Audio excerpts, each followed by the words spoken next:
Greetings, friends, and welcome back to another episode of Dreamscapes. Today we have our friend Malumir Logan from East Ontario in Canada. I can't resist. Canada. I just wanted to say it. It's like saying it that way. Sorry. I say it with love. She is an intersectional polymath and with an entrepreneurial spirit. I can't read my own notes.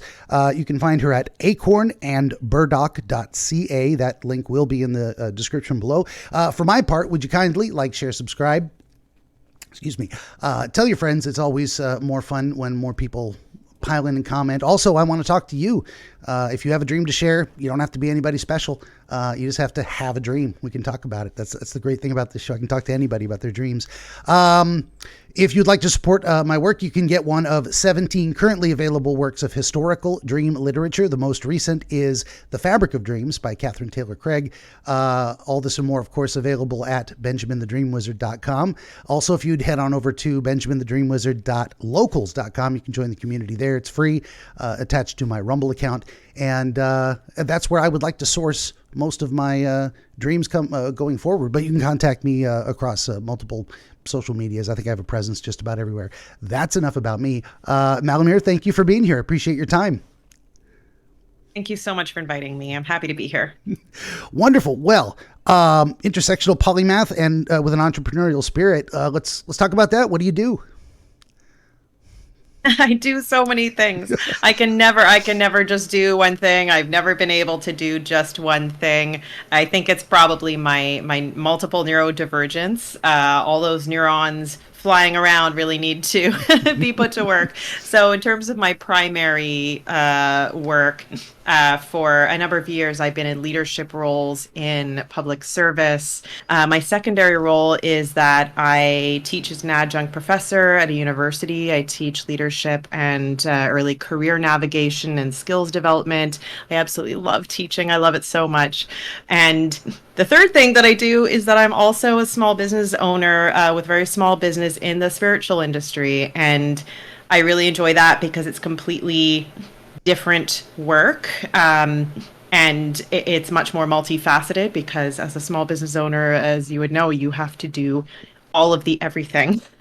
And so those are the things that I do in terms of work, but I also have so many other interests that I could go on at length, but those are the primary things that I do.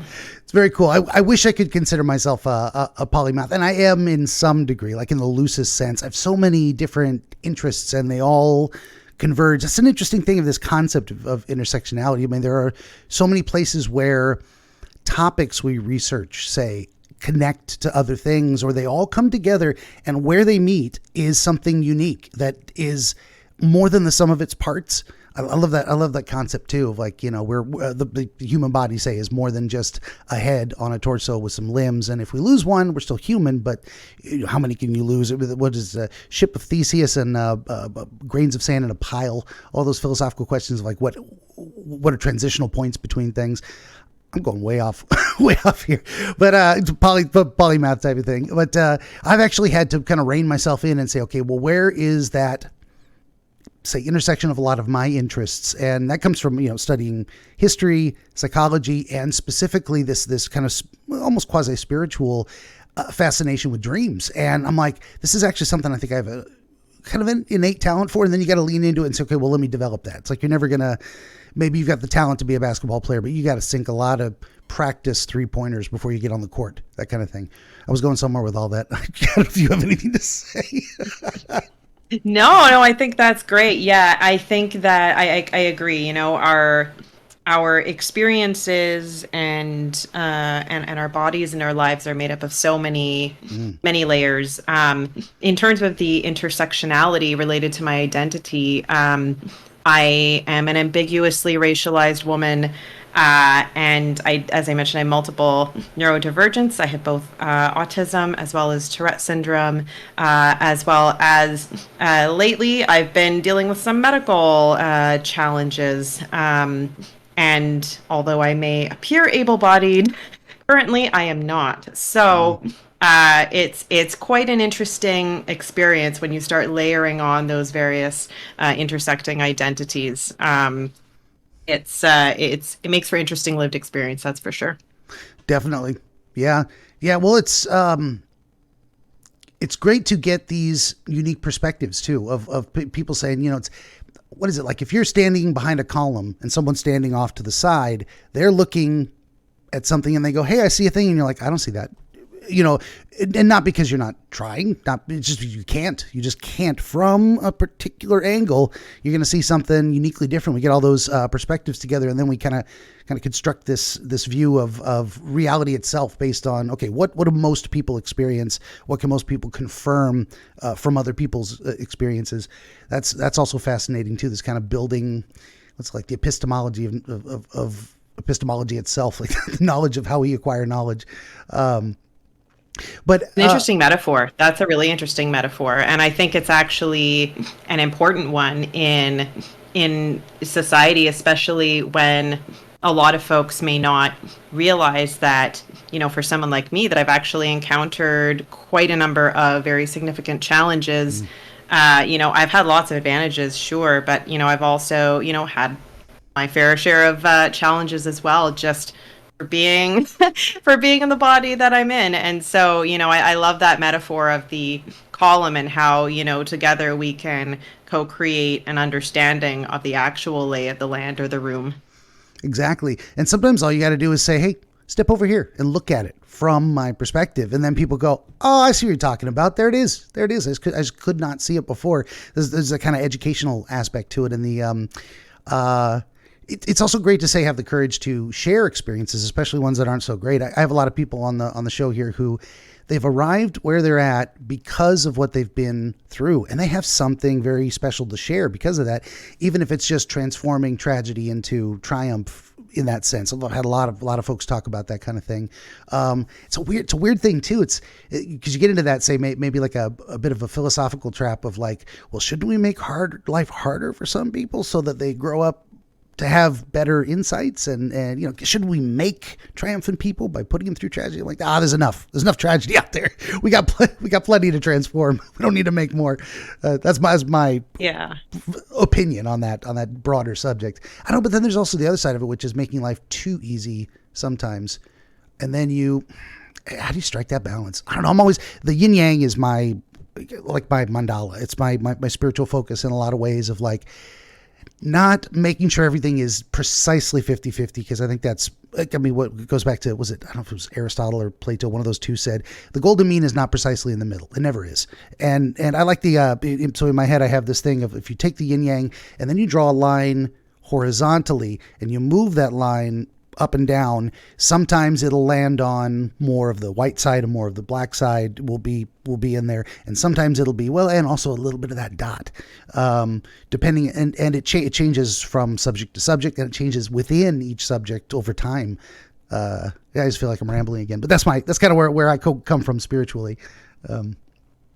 No, I think that's interesting. And I do, when you're talking about 50-50 and how it's not quite, that doesn't necessarily always work. Something that I came to realize years ago when it came to relationships, and particularly for our closest and most intimate relationships, it actually has to be 100%, because if it's only 50-50, what happens, you're not really in it, right? And so, I think I agree. I think it really does depend on the context. And, I've also, had lots of times that I've thought to myself, for a number of years when I first was living on my own, I worked in food service as one of my jobs. I was working 4 jobs at the time. And at the time, it was to make ends meet, because they were all very minimum wage. And I had bills to pay.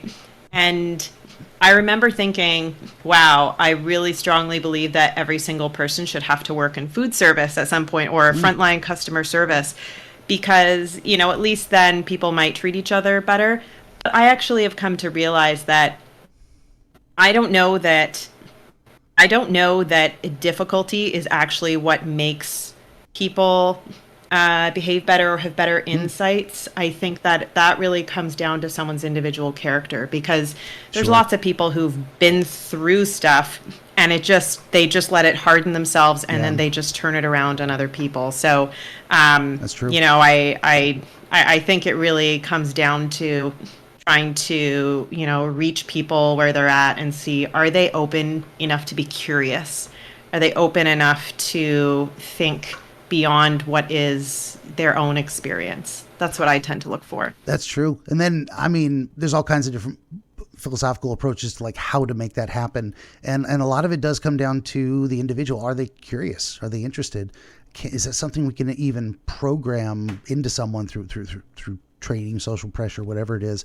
I don't know that we can. That's but you also mentioned food service. I think that's a fantastic thing too, of like looking at the entire concept of, say, minimum wage jobs. I'm like, that should be, in my opinion, that should be reserved in some sense for teenagers to get that job experience. Like, you're never meant to stay there. But then we have people that do, maybe they can't do any better, or they're trapped for other different reasons. But I always thought, in my mind, the ideal outcome, ideals being what they are, was that no one would stay there for very long. It was meant to be entry level. It was meant to give teenagers experience in a summer job. And that is very useful and something we should encourage to, you know, get out there and do some kind of service job where you got to deal with the customer. You've got to show up on time. You've got to produce a product to a certain specification because someone wants it that way. And that's how you voluntarily engage in commerce. You provide something someone needs. They provide you the money you want, and everybody's happy at the end of the day, even if you get sore feet or greasy fingers. I don't know if you have any thoughts on that. That's just something I've thought for a long time. I mean, I've thought a lot about, you know, what makes sense in terms of people when they're doing frontline customer service. Mm-hmm. What are the things that you're learning?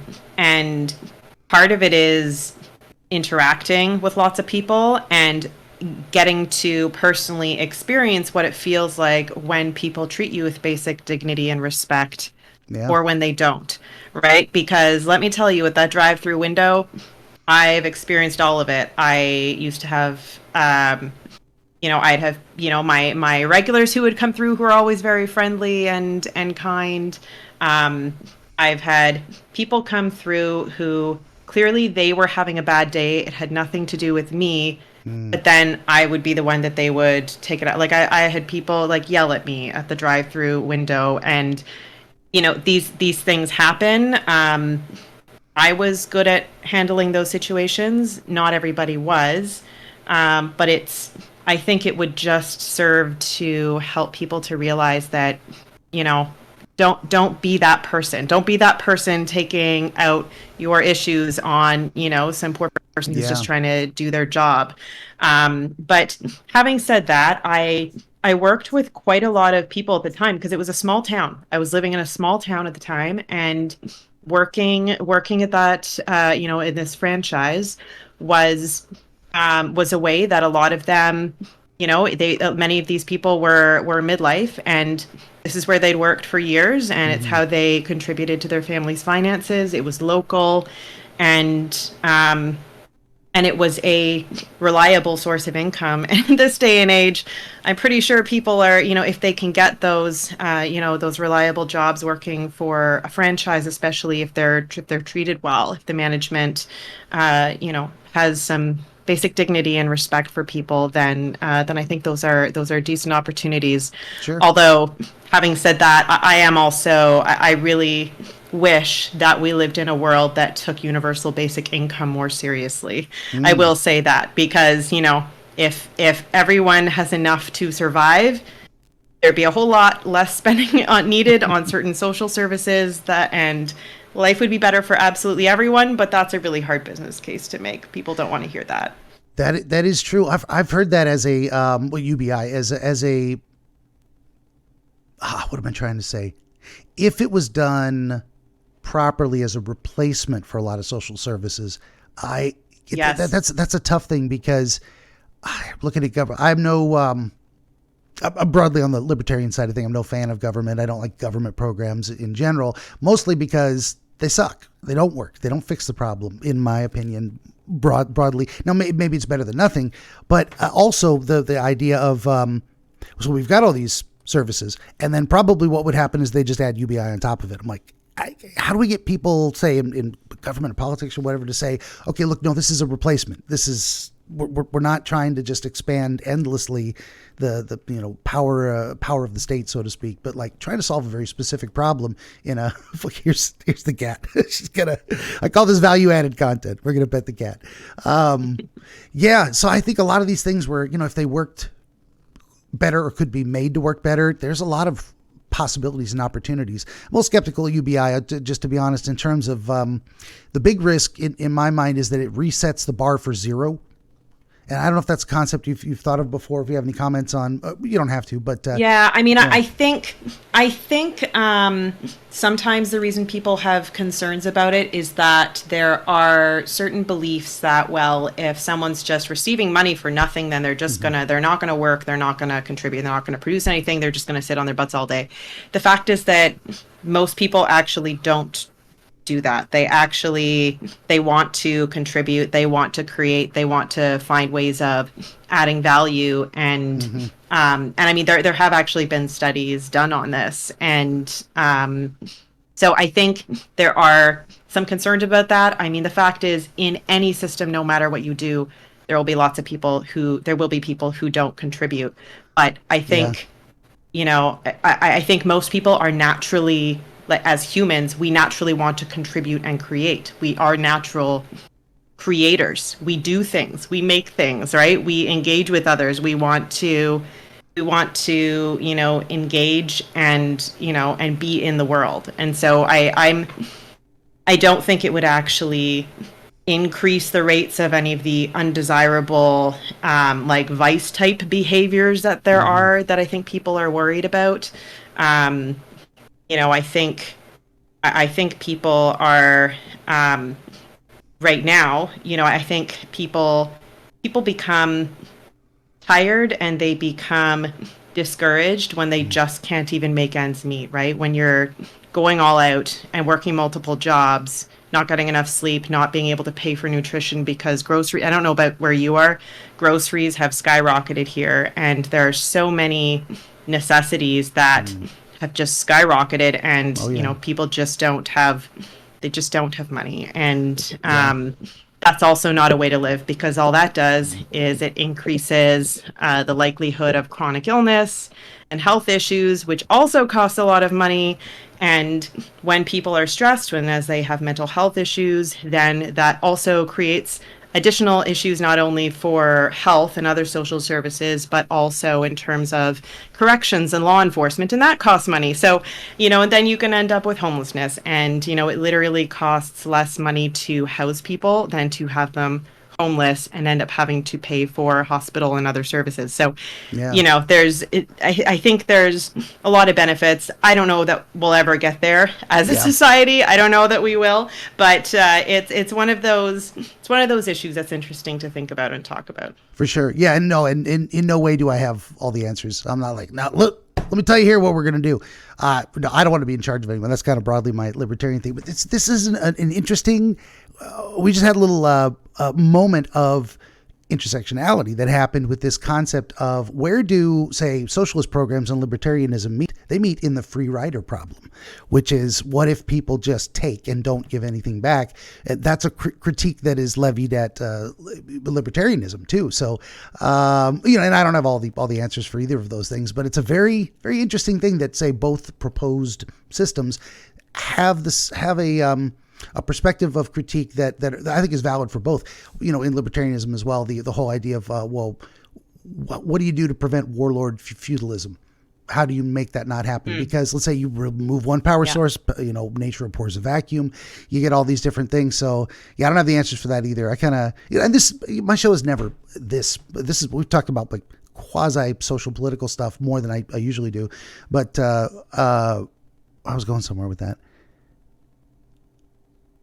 I don't know. I just follow whatever naturally comes up. If we talk about it, we talk about it. But so do I. I like good. I like that we were able to. I can keep up with any conversation, anything you want to throw at me. Yeah. Well, just because some of these issues get so contentious, and actually, I mean, the focus of my show is collaboration, of course, because we get into the dream stuff and you can't, like, the answers are not in me. I'm not here to tell you what anything means. There's a different genre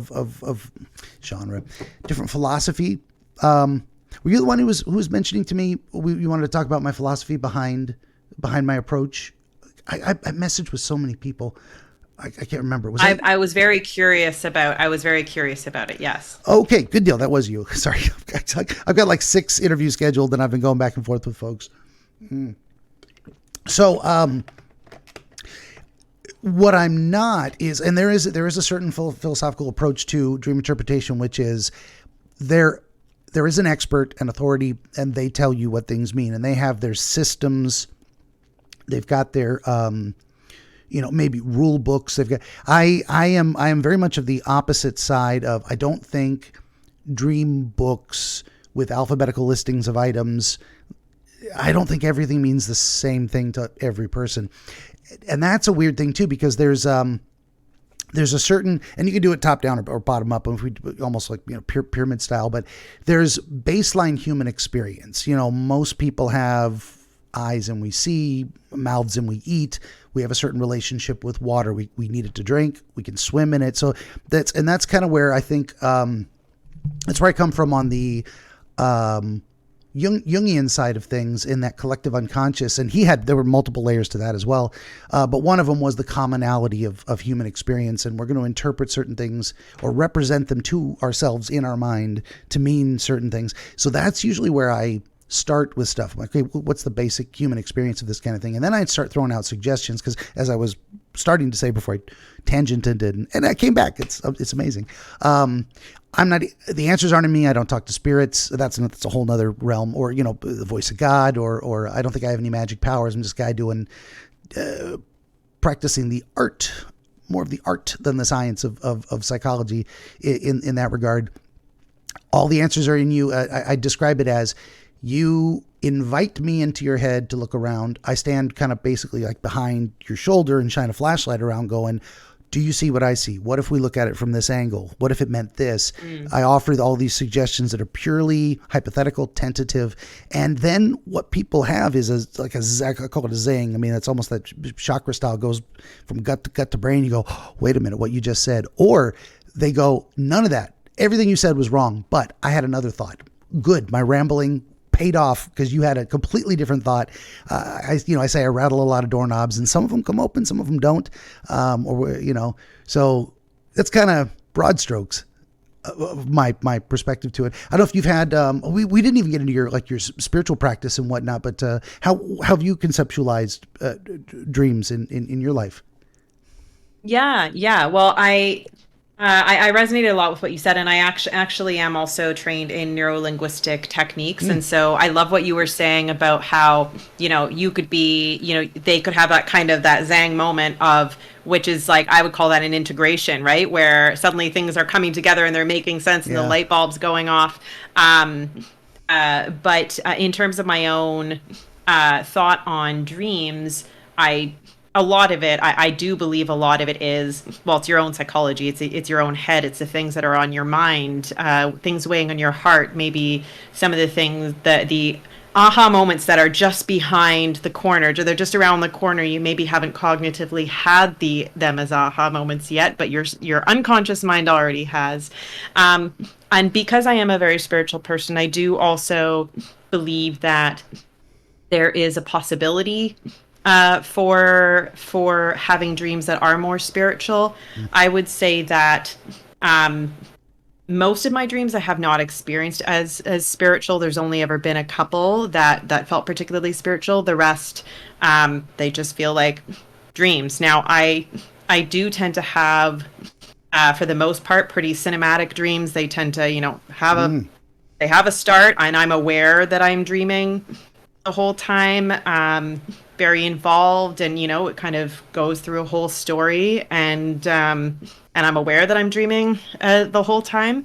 That tends to be how I dream. And And I am actually also I regularly go to an online dream circle where we share our dreams with one another and just kind of share reactions or thoughts or other insights that we might have, and I enjoy that as well.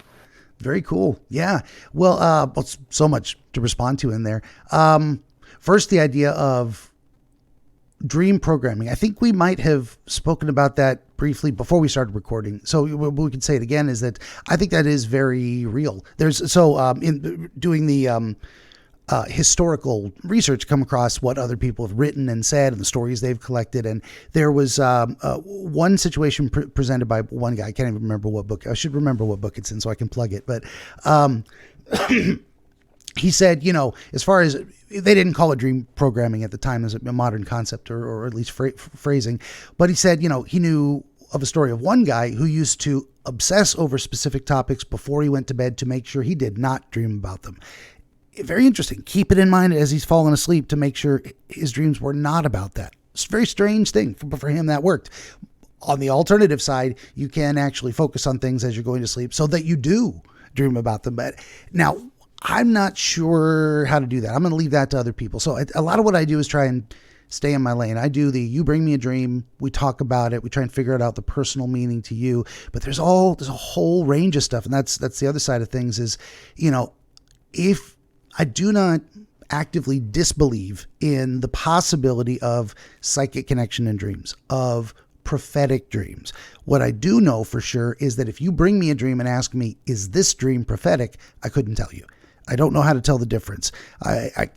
I do what I do, and that's my specialty. And other people, maybe they have a better grip on it. But if that's your bag, if that's your what you find fascinating, and these books are full of prophetic dreams. People who dreamed about the Titanic going down before, and maybe there's a non-paranormal explanation.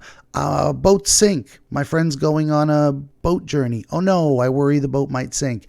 And then it did. Well, how many times didn't boats sink when you had a dream like that before? We get that kind of confirmation bias of the dreams that paid off and we forget the ones that didn't. Maybe that's an explanation. Or maybe there's psychic powers. I don't know. That was one layer of Jung's collective unconscious was, it's common human experience. He also, what was called atavism was very popular at the time. And actually atavism has resurfaced 100 years later as an idea of, genetic or racial memory. And so we get the concept of, say, generational trauma. It was basically atavism resurrected from legacy of intergenerational. That was big. And because we were coming from, Darwin, let's see, was it Lamarck? I don't remember who did the peas. They were trying to figure out, how do we breed, or what's happening when we breed animals for specific traits, and how are they passing on this was all the burgeoning area of genetics, which then also spawned eugenics. We can just pick the good ones. We do it with dogs. We do it with crops. Why not do it with people? I'm like, people are a little different. Maybe we don't want to do that. And now that idea is coming back too, because now we can, CRISPR gene editing, you can pick the custom babies. I'm like, I'm not sure we should be doing that at all. And I'm just there have been movies and stories about that. Yeah, well, and it's tough on both sides, because it's like, if you could eliminate let's say you could eliminate cleft palate, and no one would ever be born with a cleft palate again. We might look at that and go, that's not so bad. But if someone's trying to do it for other reasons, and then how do we really, sometimes it's easy to tell the difference between that's broadly good, I don't see a downside, and that's just horrifically evil, we should never do that. Those examples, but then you get the gray areas in the middle where it's like, should we apply this thing at all? I don't know. I was going somewhere with all that. There was, go ahead. It was funny. It just in terms of prophetic dreams and collective unconsciousness, there was one night, it was a few years ago, I woke up at 3:30 in the morning, and I'd had a dream that Grumpy Cat had died.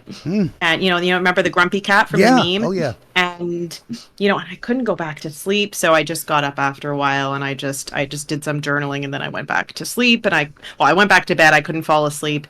And that morning I got to the office, and I was like, oh my goodness, guys, I've been awake since like 3 a.m. I had this dream that Grumpy Cat died, and someone's like, oh my gosh. And they pulled out their phone. They showed me Grumpy Cat had died. Wow. And I mean, I hadn't seen it anywhere. So I don't know, right? I think there's something to the collective unconscious beyond just the idea of shared human experience. And Yeah. maybe there's a little more to it, because how on earth would I have known that? I don't really even always understand memes. I think it's my neurology. Sometimes I'm like, okay, I get it. Other times I'm like, I don't get it. Yeah. But I wasn't even a huge Grumpy Cat fan. I mean, I love cats, but I wouldn't have otherwise known. But it woke me up at 3 a.m. with this dream. So Yeah, and Jung was something big to be said for it. Jung was big into the supernatural stuff, where he that was basically a third layer to his collective unconscious, is that we're all possibly also psychically connected, and that's another thing that's waxed and waned, but was big in that late 1800s transition into kind of modern medicine. Is how much of this spiritual tradition and hocus pocus superstition are we going to bring in? How much can we actually prove? And it's never quite died out, and I think that's because there's something to it. How do these things happen? How do you think of a friend and they call at that moment? That happens. Exactly. It does. Yeah, It does. Jung put that in there with like the synchronicity thing. This is just you're in sync with something at the right time at the right place. I've had weird experiences too. That I can't explain. It's like, but then you have to, it's a combination of being presented with an opportunity and being prepared to engage with the opportunity. Had any small thing, we'll just tell this one story. My car was having issues, and now looking back on it later, it was an old truck. It was it was a little metal clip that fits on the alternator to charge the batteries. And I didn't know this at the time, but it was just loose. It was just loose. And sometimes it would charge, sometimes it wouldn't. Sometimes the car would start, sometimes it wouldn't. Well, I was having issues, and so I pulled into this gas station. I'm like, I better call somebody, AAA or whatever. And as I was in there, this young couple was walking up, and this car screeched into the parking lot, and these guys jumped out and were like hassling them. So I had been at the counter asking if I could borrow a hammer, because I was just going to kind of knock around in there and see if I've heard of, like, sometimes the solenoid gets stuck. I didn't know what the hell that was. I was like 18 or something back in the day.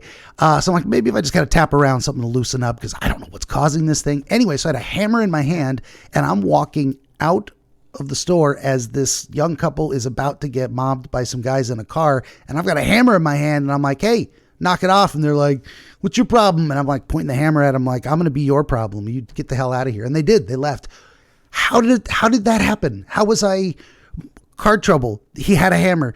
I talked to him just long enough to be walking out at the moment this happened. If the couple had been a few seconds delayed, I wouldn't have been there at the right time in the right place.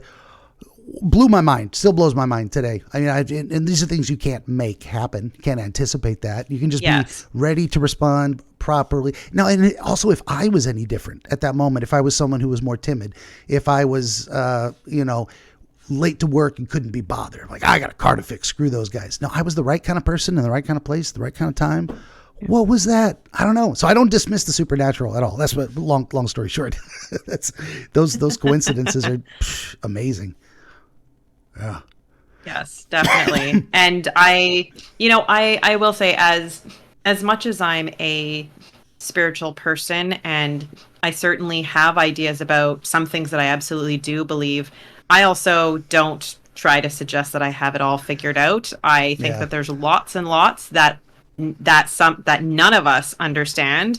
I think that there's lots of things that I'm just not aware of yet that other people are, and I think that we can all grow and we can learn as time goes on. And so for my own practice, I stay curious, and I stay grateful, and I allow my opinions and beliefs to be updated by my experiences.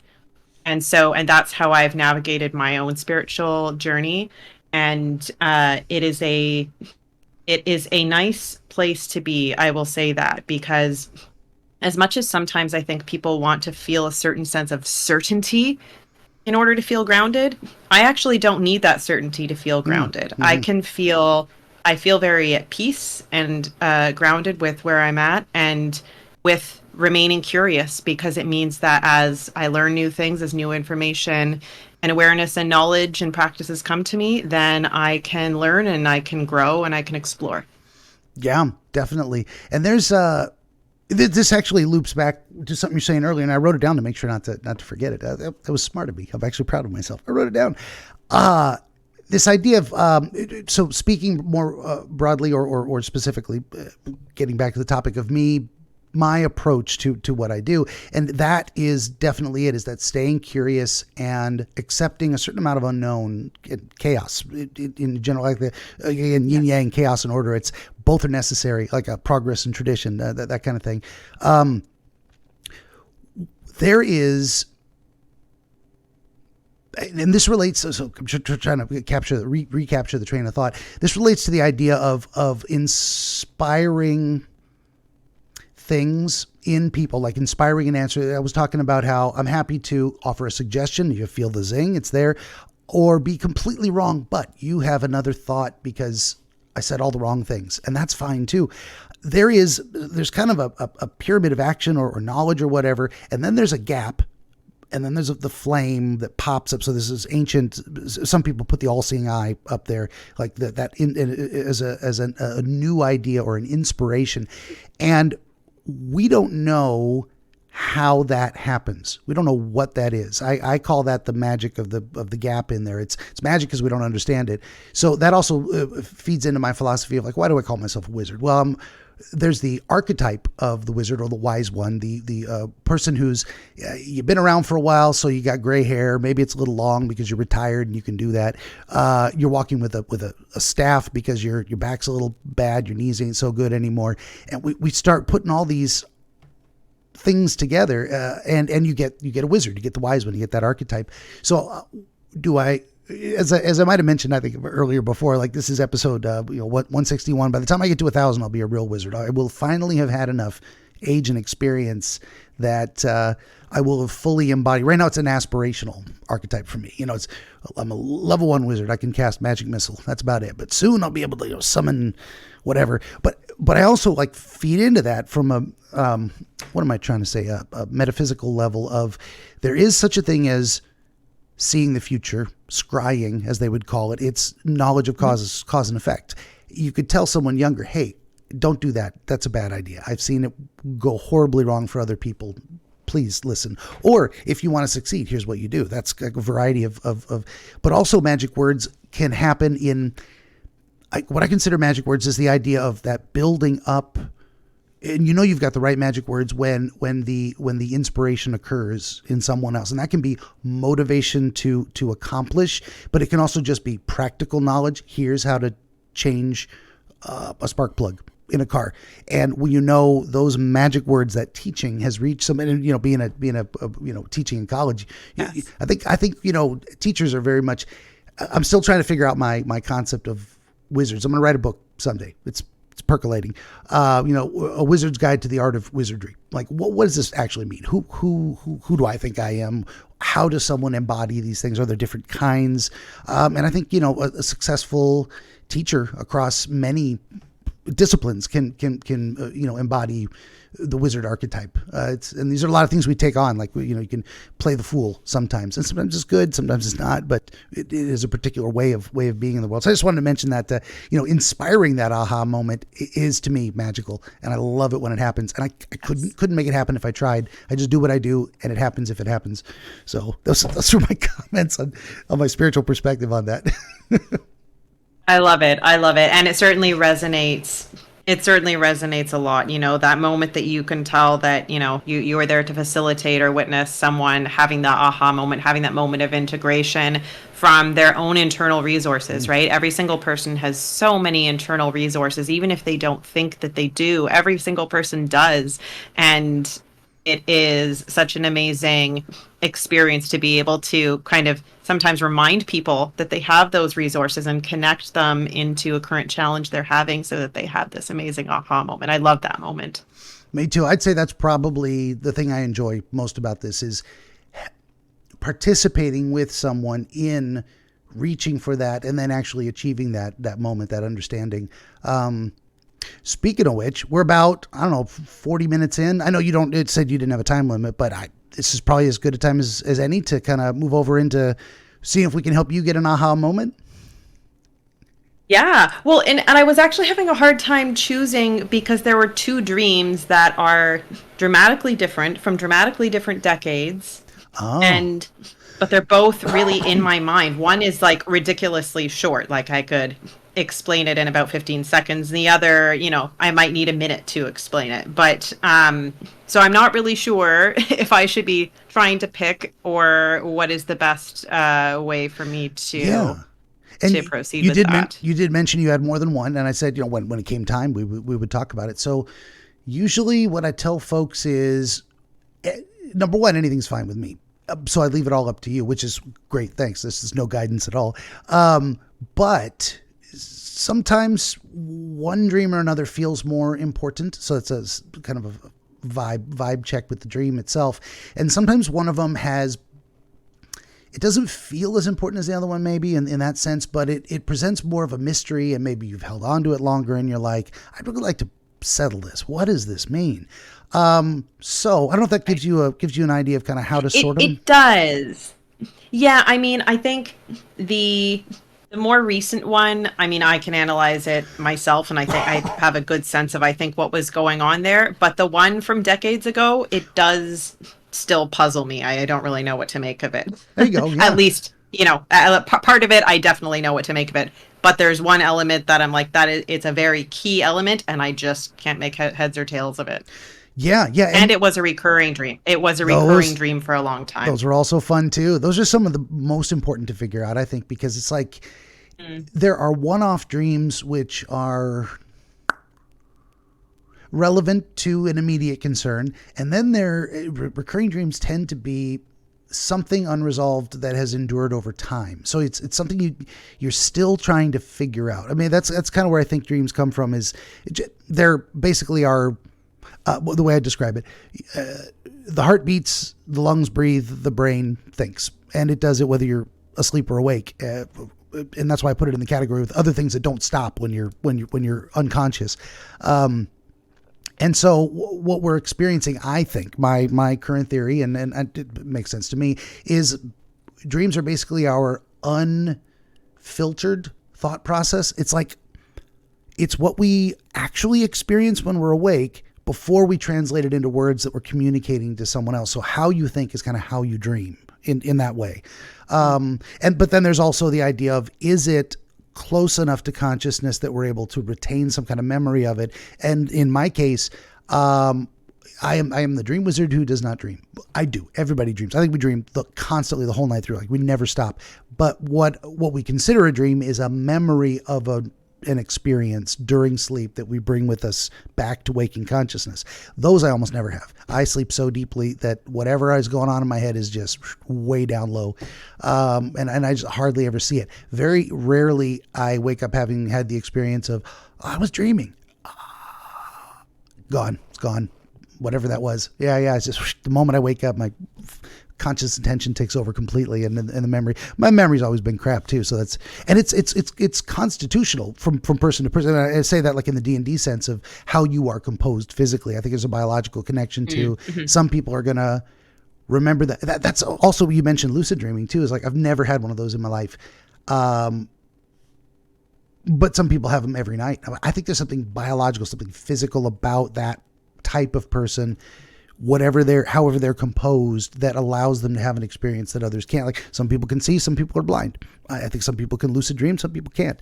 And then there's others who have a different philosophy as well. You can train it and you can bring it, and maybe that's the thing. It's not my wheelhouse, like the training and the manipulation of dreams or dream experience. Maybe I'll get there someday, but I'm rambling again. Anyway, it was all about, I was getting around to, thank you for your patience. Recurring dreams. Yeah. So if something's on our mind, if something's unsettled, and it's usually something, I want to say foundational to our personality, or some deeply philosophical question that we're trying to figure out. So maybe some life experience, very often a life experience that keeps coming back. The question itself is posed by our experiences on a recurring basis, and we still haven't decided what we believe or what's the best way to resolve a given conflict. All of that to just say that about recurring dreams. Oh boy. Oh, it's all good. Well, I think I will go with the dream that I mean, and I haven't had this recurring dream in decades. But at the time that I was having it, it was very regularly recurring, and I think it was that way for I don't know, at least a couple of years. Okay. Um, yeah, so That sounds I good. think I'm Yeah. going to use that one. Well, my process is first I just shut up and listen. You tell me the dream, and then we talk about it. So I'm ready when you are. Benjamin the Dream Wizard wants to help you pierce the veil of night and shine the light of understanding upon the mystery of dreams. Every episode of his Dreamscapes program features real dreamers gifted with rare insight into their nocturnal visions. New Dreamscapes episodes appear every week on YouTube, Rumble, Odyssey, and other video hosting platforms, as well as free audiobooks exploring the psychological principles which inform our dream experience, and much, much more. To join the wizard as a guest, reach out across more than a dozen social media platforms and through the contact page at benjaminthedreamwizard.com, where you will also find the wizard's growing catalog of historical dream literature available on Amazon, documenting the wisdom and wonder of exploration into the world of dreams over the past 2,000 years. That's Benjamin the Dream Wizard on YouTube and at benjaminthedreamwizard.com.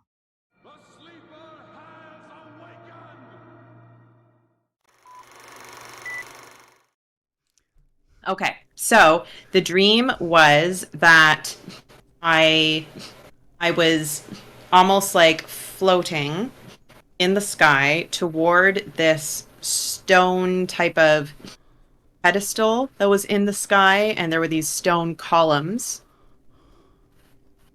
There were white, um, almost like white curtains with white fabric that were hung from the columns, and they were floating and kind of flapping gently in the wind. And I was floating toward this.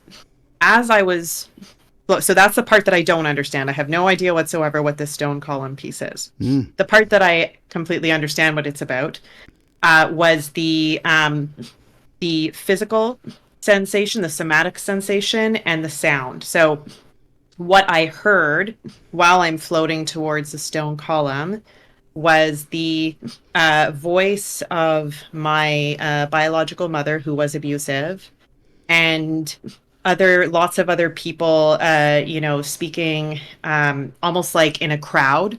When you're in a crowd and you can hear lots and lots of people, but above the crowd was her voice, and I can't remember if it was yelling or whatever it was. And the somatic physical experience was that there was pressure building and building and building on my head, especially. And how the dream would always end is that whether or not I reached the stone pedestal, the pressure would all and the noise, all the like the voices talking to each other in the crowd, would get too much, and it would wake me up. The physical sensation of the pressure and the noise would wake me up. Sometimes I would be on the stone pedestal and just trying to look out and enjoy it because it's beautiful. It was absolutely beautiful. Like in the blue sky, there's fluffy white clouds. It's so peaceful there, and these curtains are flowing in the wind, and it's just so beautiful. But I could never just enjoy it because there was always, the voices of my abusive parents in the background and all of this pressure that I could physically feel. Wow. So those were a couple of different variations, but that was the dream. Very cool. Very cool. Always fascinating. None of these, I don't think I've ever heard a dream and just been like, oh, this is terrible. I'm bored. No, not a single time. Because immediately my brain starts going, ooh, what does that mean? What does that mean? So that's step one. Step two is you and I go through it again together. We do what I call a deep dive, and we just kind of start looking at each discrete element and put it together. Maybe a couple more little bits of info about this. What time period of your life were these? Did this begin and end? I think it started when I was around about 4 years old, and I don't remember when the last time was that I had that dream, but I probably wouldn't have been any older than 7 or 8, I think. Okay. Interesting, because there's some folks who, I think the last guy I talked to, like his recurring dreams have been like lifelong, and he says it's 2 or 3 times a week, and it's the same type of dream. I'm like, that's very interesting. So there's something that is really, and we talked about that in the last episode. If anyone saw that, by the time this gets released, anyway. But there's very often this exact situation where a certain type of dream experience recurs in a window around a certain age, and it's very often tied in with resolving something at that age to put it to rest in our mind. You did mention having abusive parents. Thank you for being just Yep. I'm very forthcoming. I'm very forthcoming about it. Yeah, very forthcoming about that. Fair enough. Yeah, and we don't have to, we'll definitely talk about, okay, so there's 2 types of dreams I don't do because I think it needs to be handled privately in actual clinical counseling. This is not counseling and therapy. I don't offer any licensed service. We were just 2 people talking about dreams. I forgot to say that before we started recording, but that's something I usually say to folks. It is dreams of specifically sexual abuse, but in 2 categories that occurred as a child that you're still processing or whatnot today. That's, if you're still having dreams about that today, you need to talk to somebody, not me. This is not entertainment fodder. And the other one is rape. Basically, it's the idea of, if you're still having traumatic nightmares about an experience, I'm not going to put that out there for Jerry Springer style entertainment. So I guess this is a good time to ask if your experience of being abused was in that category, or was it more of just kind of physical, emotional? It was primarily my mother, and I actually don't use the term mother and father because I think those are earned terms, and unfortunately they didn't earn them. So, but for the sake of people understanding who I'm talking about, it was my biological mother who, at that age group, that was where the abuse was focused, and it was not of a sexual nature with her. It was verbal, it was physical, it was emotional. However, I will also say that, I have had years of counseling, and I actually continue to be in counseling because I think it's just like we go to doctors to make sure that we're keeping our physical health in good shape. I think it's also sensible to see therapists to make sure that we're keeping our emotions and our minds in good shape as well. So It is, these are not new unprocessed traumas. All of these stuff with my biological mother is very well processed. Okay, good deal. Yeah, I don't want to violate my own ethical standards, of course, and but also for your sake. I don't want to do that to anyone either. Okay, so, and it's a funny thing to say, well, if it was just physical and mental abuse, we can talk about that. That's bad enough too, but I think there is an additional layer to that. It's different. No, I get it. I do understand. And it does not diminish those other kinds of abuse, but no, I completely agree. Those other forms of abuse even to me, those are a completely different category. It needs to be handled so I completely understand. Delicately that I'm not going to be able to do it justice. And also what I do is a bit of the edutainment side of the dream interpretation. What you would really get in full counseling and therapy is you could take one piece of one dream and talk about it for literally weeks with an analyst, say a Freudian psychoanalyst, or a Jungian, especially because they love the dream work too. That's real clinical, hands-on, dream interpretation stuff. We're doing a little bit of a condensed version. I think it's legit. I think it leaves us sometimes with more questions than answers, but at least, it shows people it's possible and the results come from this, that it's a legit practice and skill. Anyway, we talked more about it than actually talking to the dream experiences. Okay, so just wanted to settle that real quick before we dive in too deep. And you did have the sense, looking back on it and having processed it, that a lot of the, say, abusive experiences you had with this, biological mother were in that time frame. Oh, that experience started when I was 2 years old or younger, and continued up until I moved out as soon as I turned 18. But Okay. I think what I do know was definitely happening during that period. So when I was young, I was very young, I used to be able to physically see spiritual things. Like I used to be able to see auras on plants, or what we think of as auras. I had no idea they were auras. I just thought, oh, it's normal. It's like it's the poofy, colorful thing coming off of the plants. That's normal. And like it changes color. Oh, look, it's purple today. Oh, look, now it's orange. And I didn't think anything of it. It was just, I could see things that we are told are spiritual. But then the abuse worsened around when I was around the age of 4 or 5. And by the age of 7 and 8, I had shut all that down. I did not have any spiritual experiences at all.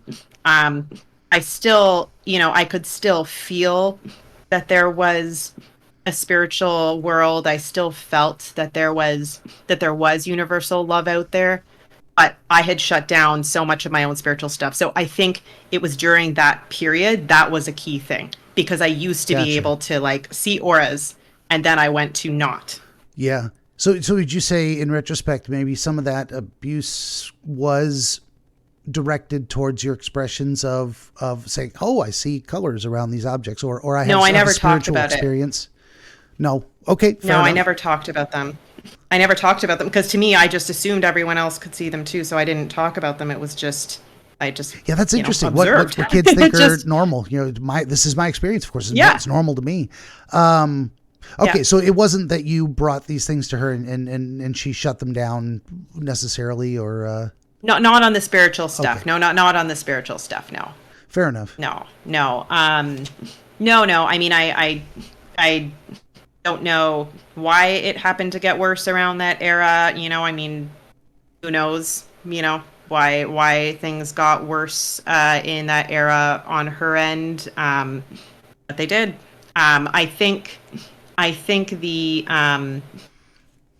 around that period, because there was a recession in the late 80s, right? Mm-hmm. There was a recession. I know that our family was affected because my other parent was laid off, and so I think that was a source of stress. So I would imagine there were a lot of other external stresses, and given that we're only talking about this one parent's abuse at this time, given how she was already behaving, it was just it wasn't a new thing for her, right? Like it just exacerbated what was already there.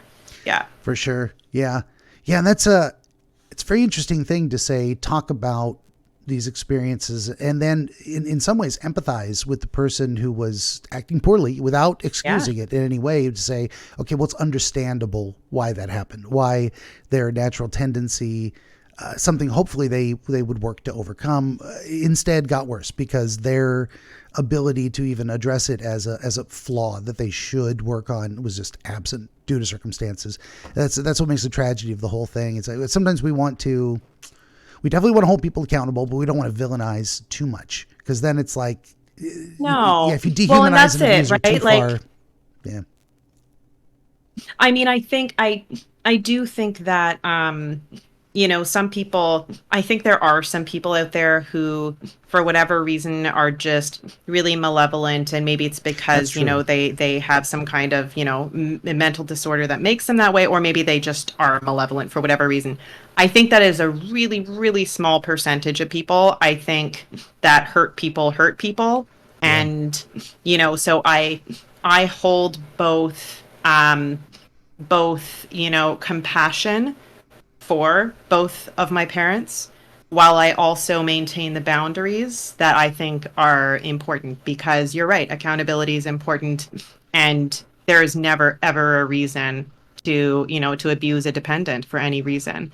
So I like being able to hold both, because at the end of the day, each of us is a person, and we've all had hard moments. We've all been through things, and no one's perfect. And understanding how someone has arrived at a particular practice or way of life, and frankly, I mean, abuse is a way of life. That, you know, that someone who is abusive, it's not like they do a one-off thing and it never happens again.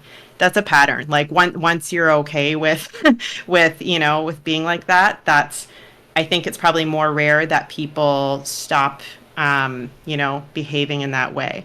But certainly I wholeheartedly agree, the idea of being able to hold both the compassion to see the person for what they were experiencing, and whether it was a character thing, whether it was just a set of other experiences or lack of skills, lack of awareness, and choice. Those were the choices that were made.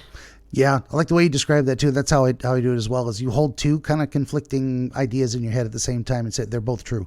The one aphorism I like is, an explanation is not an excuse. You can understand how something happened without condoning it, and I'd say it's critical to understand how those things happen, so you can go, well, maybe we can fix that. Maybe we can do something about it. Maybe next time this doesn't have to happen.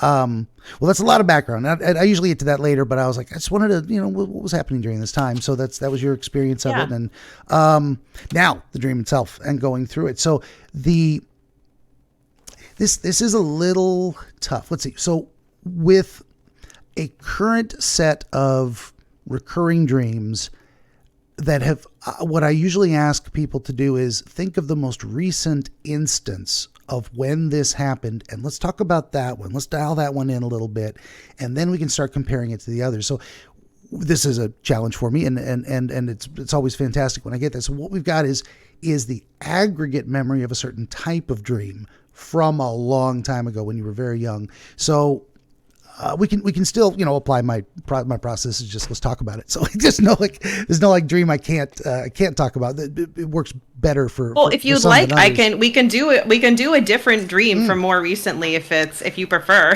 Oh no. I'm just giving a little context to. You're thinking out loud. Yeah, thinking out loud to my process here. So it shifts my approach a little bit. Sometimes I'm not going to get as specific with stuff that's in this, because we're not dealing with this one dream that was recent, that's fresh, it's got a lot of these details. We're looking at the broader overview of dreams. So we're doing it backwards to the way I usually prefer to. So we're gonna get what we can out of it for that experience. But I think we can. No, I think it's fine. I can work with anything, even if I do it poorly and it doesn't work. I'm gonna try. This is all you are honestly helping me train to become a better wizard. So the initial experience is being. I don't want to put words in your mouth. You said it's floating towards a set of columns or a pedestal. On like a stone pedestal. It what it reminds me a bit of? It reminds me a bit of like in Greek mythology or in art, how they would have like stone, like there was stone called like pedestals where almost like they're temples, right? It reminds me of the Greek or Roman temples. But it was it was like a roundish or oval stone pedestal in the sky, floating in like a blue sky with white clouds, and there were columns on the pedestal. And actually, I forgot to mention 2 of the columns were connected with another like elaborate designed stone facade of some sort. And there were these really beautiful white flowing types of curtains or other drapery that were floating down from the columns and kind of flowing in the wind. And I would always be floating toward this pedestal. And my body position while I was floating was always that I was like upright, almost like I was standing, but floating upright, standing in the sky toward the pedestal. And then somatically, it would feel like there was pressure building in my head, or like from coming in from outside of my head. It was never in my head. It felt like the pressure was coming from outside of my head. And it's always sounded like there was a crowd of people who were like talking like in a restaurant, but it would get louder and louder. And then the voice of my biological mother, it always sounded angry, whether or not it was yelling. It was always an angry voice. And that would also get louder at the same time. And it was the reason that dream stuck with me is that it was such a juxtaposition between like the violence, almost like the aggression of all that sound, all that noise and the pressure, and this otherwise beautiful, beautiful scene that was so peaceful and calm, and it was just so open and free. But then to be experiencing all of this, like they were just such opposite kinds of experiences in the same place. Yeah, gotcha. And that's great detail too. So you experience and this is what I'm looking for. Just a quick side story. One gal brought to me a dream which was nothing more than the sensation of falling through a void.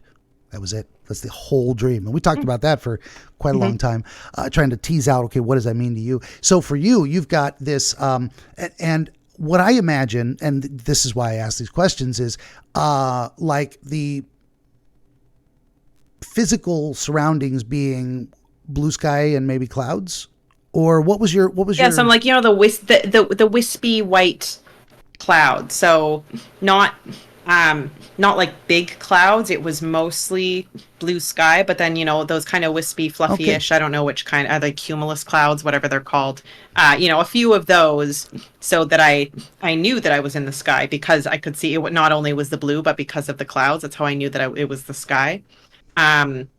Yes. Okay. And I was always in a standing position. Yeah, so that's why I asked, because it very well you could have gone, no, you know what? There were no clouds, or no, it wasn't a blue sky. It was something else. And I'm like, okay, I'm happy to be wrong. Let's get that clarification. So that is an interesting thing in and of itself. Just the location. It's like, okay, so it's up in the sky, and you are up in the sky, and you are floating. Do you have a distinct impression of whether those columns reached the ground or they just disappeared in the clouds? No, they were on the pedestal, because it was a stone pedestal. Okay. Right? It was like a platform, like a stone platform, and the columns came up out of the platform. Okay, see, I had it backwards in my head. I thought the pedestal was being held up by the columns, but it's the opposite. Oh, no. So the pedestal, yes. Yeah, so it's just a platform floating in the sky. It doesn't attach to anything on the bottom, and there were columns coming up out of it, yes.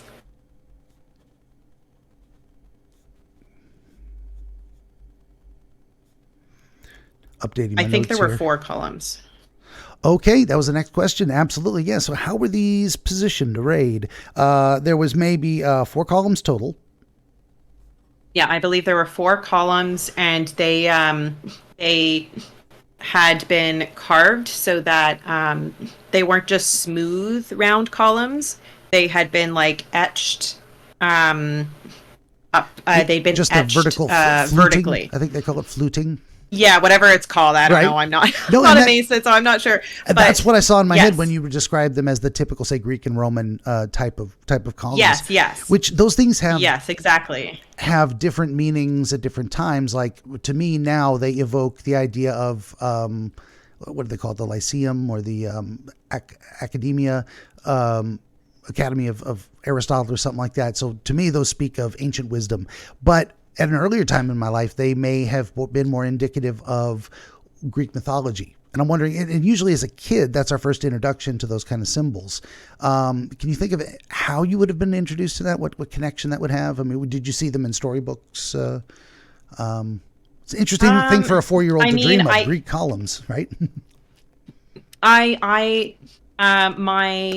reading and consumption of media tended to be well beyond my age group. So I always read well beyond my age group. But I actually didn't start talking around the age when developmentally you're expected to start talking. And then when I did start talking, I was using words like condensation and caterpillar and helicopter. So Yeah. I figured if I was going to do it, I'm going to do it right. So I think, we always had lots of educational books around the house. There was lots of encyclopedias, but also it was a fairly religious household. And so especially by that era, it was becoming more entrenched and a little bit more patriarchal. And so there were movies, like, I don't know if you know those movies, I think they were made in the in the 70s of like Moses and, those like 4 hour long movies. Do you know the ones I'm talking about? Also, like Clash of the Titans, I think, came out in the 80s. Speaking of Greek mythology, one of the Ray Harryhausen. Well, we wouldn't have watched that because that would have, As I said, the religious aspect had become increasingly assertive in that environment. So no, we wouldn't have watched that. But Moses, there was a period that I did watch the Moses movie quite a bit, but I don't know how many columns were in that movie. I really can't remember. Sure. But there were also, like I said, probably a couple. Yeah. There were a lot of educational books around at that time, encyclopedias. I would read them. I would flip through them. I absorbed all of that stuff. Okay, definitely. Well, this is how a lot of this works, is that, I'd ramble and say all kinds of crazy stuff and then you get inspired with ideas. But when we mention, okay, where did you see these things? The association that pops to mind is, kind of makes me think of the Moses movies. Fair enough. So there was this maybe religious connotation to them. They meant something in that related to that idea is why they would maybe be in the dream. But we've got, okay, so I don't know. Moses, to me, my experience of the Moses movie, I didn't interpret it as very religious. Yeah. How did you see it? I thought it was a really interesting story. I thought some of the characters in it were really interesting to look at. I thought some of the women were beautiful. I thought that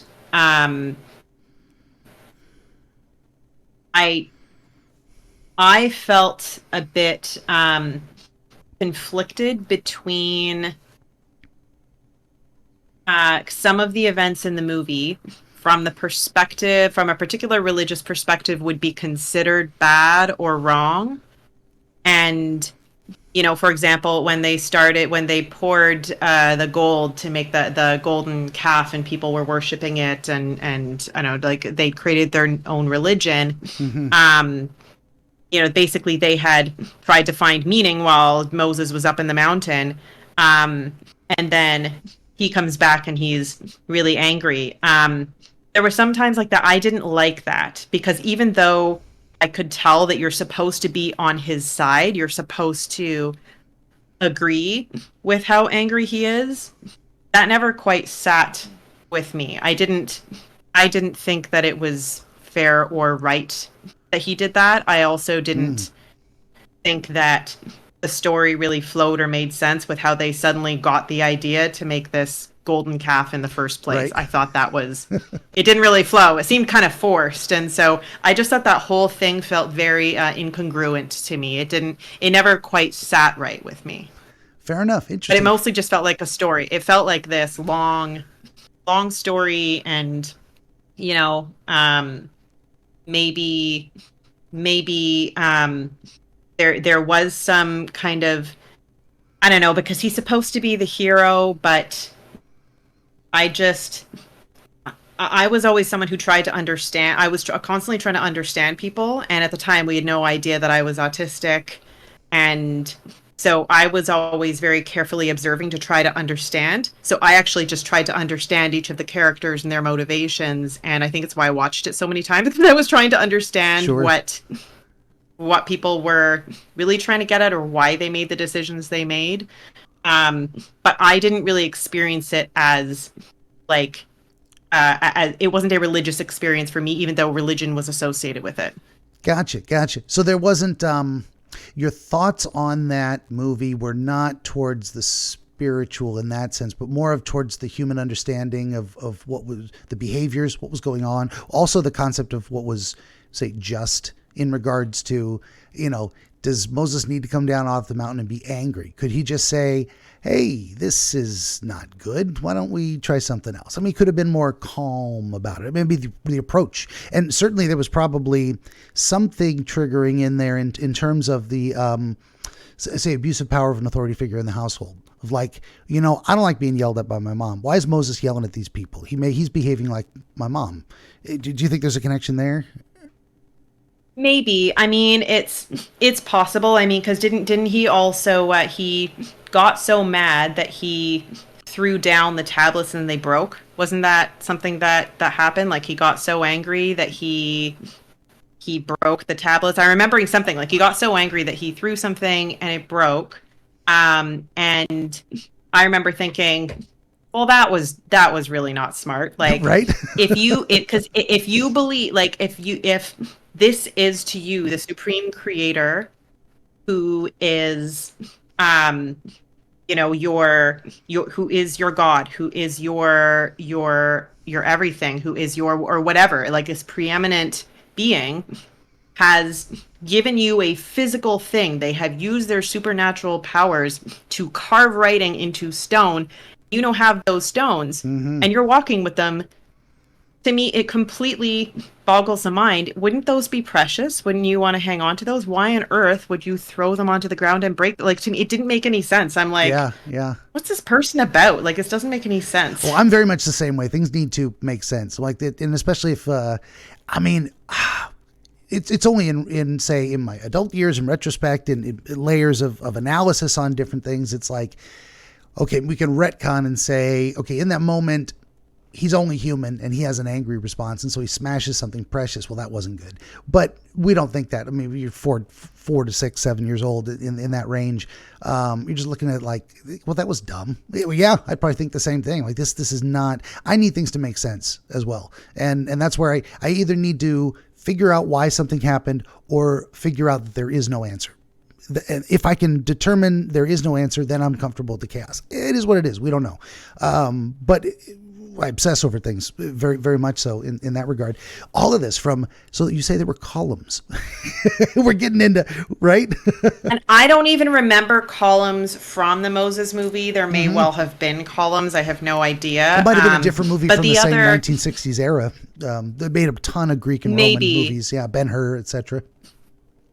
Yeah, maybe. I mean, the other thing that does come to mind are some of the encyclopedias that we had, and lots of them had, like all sorts of architecture and like plants and animals and all sorts of other things, ancient ruins from all over the world. And I read as much as I could. I mean, I was reading, books that are designed for adults when I was quite young. And so I would just absorb all of it. And I'm just remembering this, like a cover of a book. And I don't even remember. It was an encyclopedia type of book, but it was a visual encyclopedia. And I don't remember what era or what its specific topic was, but I'm getting a flash of the cover of that as well. Yeah, no, and I think both are valid, and I think both are true. Actually, that fits with. I'm starting to see a direction, maybe, and that's so. I'm not. What am I trying? I'm not aiming for it, but I'm exploring to see if we naturally go down that path. So that's how we work that out together. But there's something to the biblical stories which are supposed to be an explanation for how the world works and what it is and the right way to engage with it. Same acquisition of knowledge coming from encyclopedias. There's something about that where it's like, well, this is how you learn what the world is and what it means. And so probably both of those things are true. And even in some senses, competing visions of, well, how do we arrive at understanding? How do we determine what is true and real? How do we know what's good and what we should be doing? I don't know if that resonates with you at all. It's like both of them seem to fit that, like they're heading in the same direction. Yeah, I'm sure. I mean, I think another thought that is coming to mind as you were talking is that I, again, not knowing at the time that I was autistic, I frequently struggle to understand why people would behave in certain ways. For example, even to this day, I don't actually understand jealousy. I intellectually understand it, but I just don't get it. I don't get it. I mean, I really understand wanting to have something that you do not have. Like, hello, I literally can't walk my own dog right now. I am a marathon runner who cannot run. I understand the concept of wanting to have something that I currently don't have, but I don't experience jealousy. Like, I don't understand the concept like, I get it. I get the concept of jealousy intellectually, but internally, I just don't experience it. And at that age, I was regularly just incredulous about the way that people would have reactions to things that just completely wouldn't make sense. Like if those tablets are so precious, who cares how mad you get? You don't destroy this one precious unique thing that you can never create again. Like, I mean, do you really think you can go back up the mountain and get the being to like sew the stone back together or remake you new ones? No, you've now like destroyed a once in a lifetime thing. Like, no matter how mad you get, don't break the tablets. Or like for other stories that would happen, like betrayal, I also just don't like. Betrayal is such a foreign concept to me. Again, intellectually I understand it, I have experienced it many, many times, but I remember it because there's all sorts of betrayals that also happen in that movie that it's just like I don't get it. Or even anthropologically, right? I was reading about at the time about how people would go and study other people, and there were always things that didn't quite sit right with me. Or when people would go on missions trips and try to civilize these people who were indigenous in their own lands, like going onto someone else's land and trying to tell them,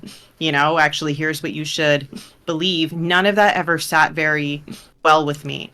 And I would ask questions trying to understand. And, unfortunately, the answer was that they were never thoughtful, critical thinking answers. Meanwhile, I was always thinking critically about these things, even at a young age. So there were a lot of things that, I'd be trying to understand, like, why are people making these decisions? These are terrible decisions. Why are they doing this? Yeah. No, and what I was thinking, my response to listening to you, that's so I did a test once that was like, well, what's your kind of emotional response quotient? And like out of 83 possible points, meaning 83 is like your full range of emotional experience and connection, I scored like an 11. It's not that I don't have emotions, but they're just like my response to things is always analytical. It's very, very little. Well, how do you feel? I'm like, I can't tell you how I feel. I can tell you what I think about that. But like checking in with my emotions, and it doesn't mean I don't laugh and don't cry and I don't care about people. But when you were mentioning that idea of jealousy, it's like for me, it's like there are things which are rational and things which are completely irrational. And I understand that irrational things happen, and even to me too, I have emotional. I've snapped and said angry things. It happens. But the idea of like wanting something that someone else has in such a manner as it deprives them of it, I'm like, well, that analytically in my mind, that's morally wrong. And it's not an experience that I have. Like, I don't want to take, and maybe I want also what you have. You have a wonderful relationship with your spouse. I would like that for myself. I don't want to take your spouse from you. I don't understand that that aspect of jealousy. I don't experience exactly. it, but I can rationalize it. So that's great. Well, I guess we are both autistic. We actually, of course, we knew that, but I mean, and that's one of the fantastic things about it is, well, it's a plus and a minus. It gives us certain superpowers, but then we don't have the same emotional response to people. So, I mean, I've said some horribly insensitive things because it's what the thought that popped into my head, and I wasn't thinking that this person is suffering, and maybe this will make their suffering worse because I wasn't suffering and I couldn't see that they were, and I didn't really understand what that meant. Yeah. Said a lot of dumb things as a kid, let me tell you, and probably yesterday, maybe even today. Mine was more that I was because I've always studied people, and I mean, part of how I survived what I survived was that I studied people very carefully, and I learned to understand what the cause and effect and signals of where someone was coming from. And I mean, I'm asking as a result, and I'm not even trying to be. It just, at this point, it is, it's how I learned how to navigate. But for me, it's more been not so much saying the wrong thing, but more like other embarrassing things, like not understanding or not realizing that I was talking too loudly about subject matter, like in a restaurant, about subject matter that someone felt was very sensitive, and they actually asked me, they're like, can you please talk quieter? and I wasn't aware that I was talking particularly loudly, and or that it was something that they would be embarrassed about because, I hadn't experienced that. So I've had lots of embarrassing moments like that, or when I was a kid, the number of times kids would be pointing and laughing because they were making fun of me and I didn't even understand what they were making fun of. Like, to this day, there's still mysteries. Me too. But apparently it's very common, very common autistic experience. Oh yeah, definitely. No, that's exactly me too. And all of this is talking about the column. So now I'm starting to get a better, more clearer picture of the setting. So you are floating, and it's good to say upright. Does that mean anything? Maybe not. It means you weren't upside down. Or were you? Probably not.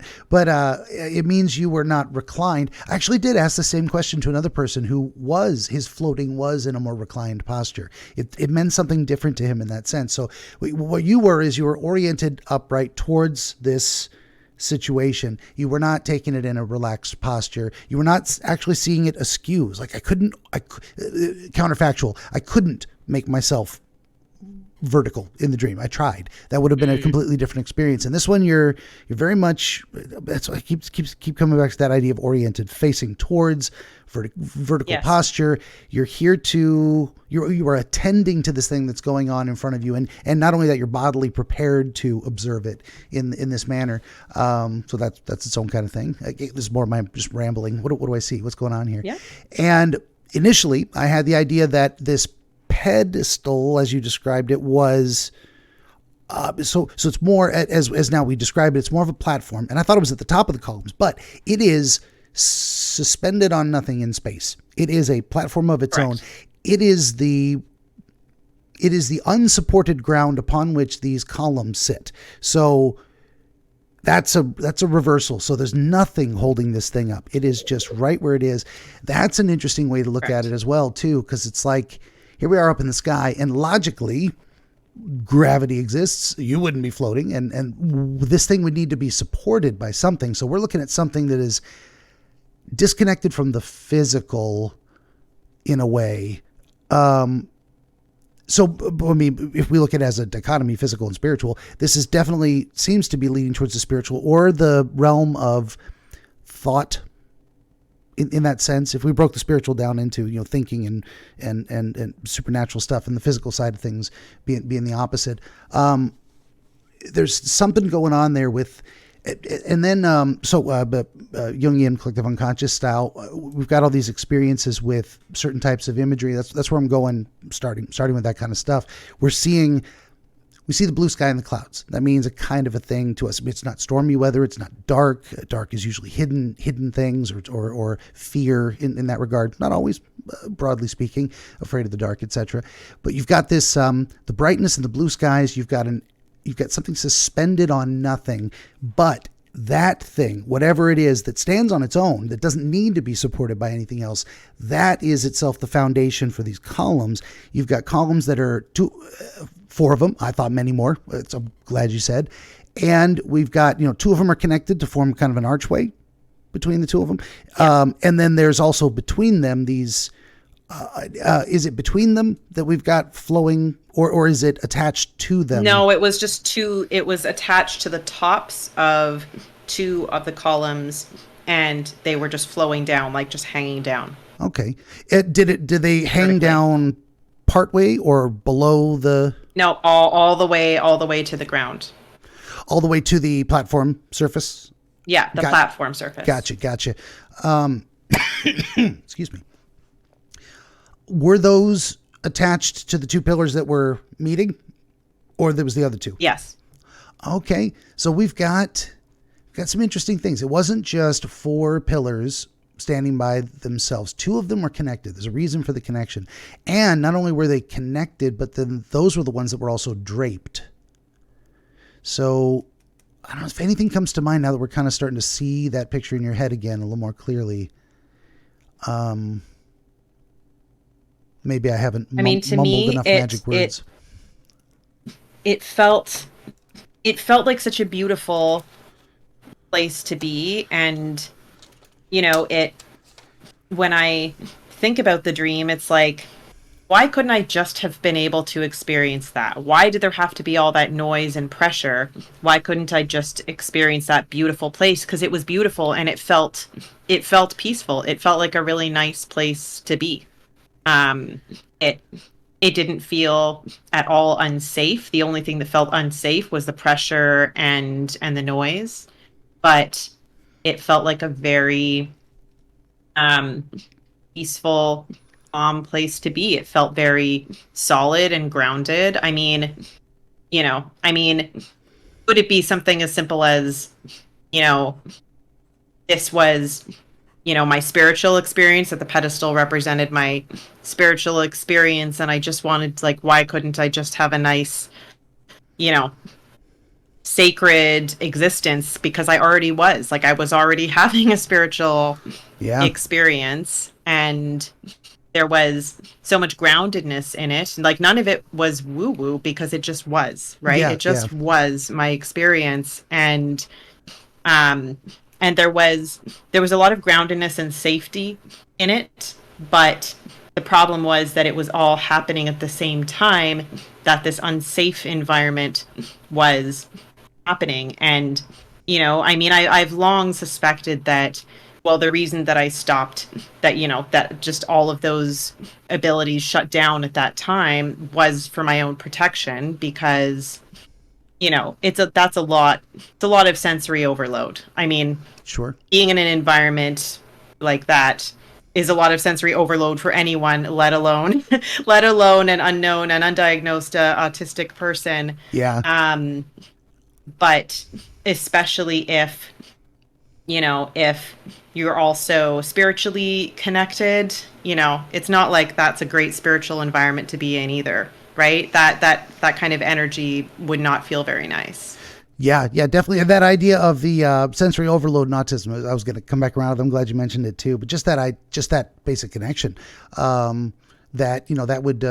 So what you've got going on there is a couple of distinct, and of course you've identified conflicting experiences. You've got the appearance of a thing, but then you've got this the auditory and visceral sensory experiences going on that are at odds with each other, that are conflicting. And what I'd written down earlier was the idea that you've got this.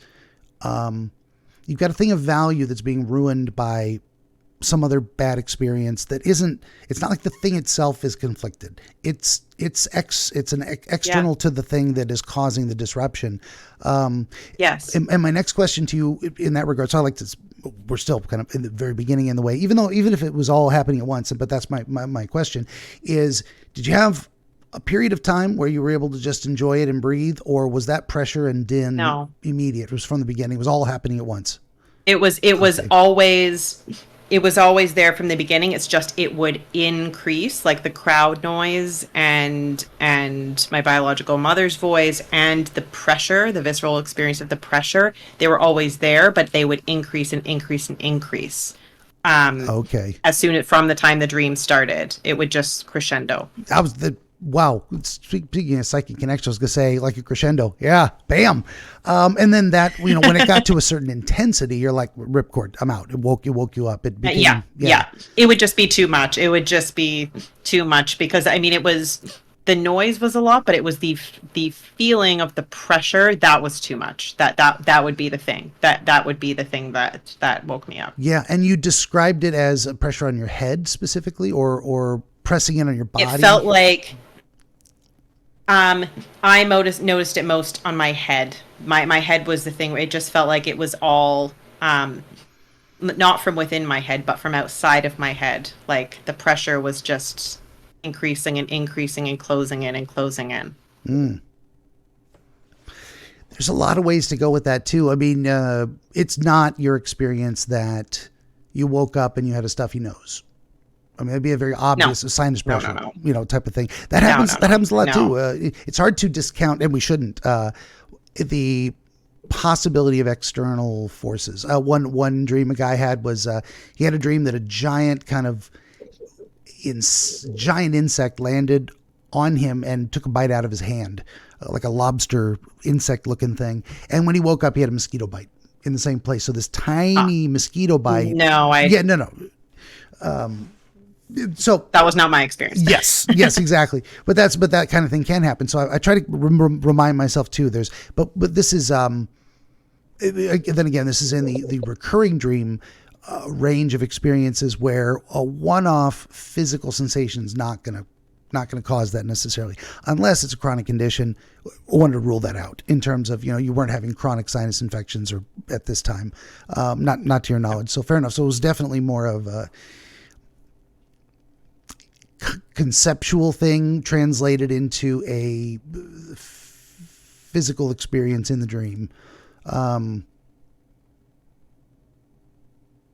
It's an interesting concept, the idea of pressure, because what may have been translated into a physical sensation could have been, and likely was, a representation of a metaphorical pressure from the outside.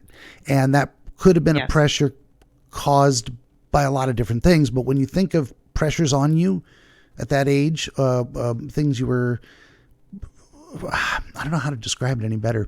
I mean, when you think about pressure at that age, what could it mean to you?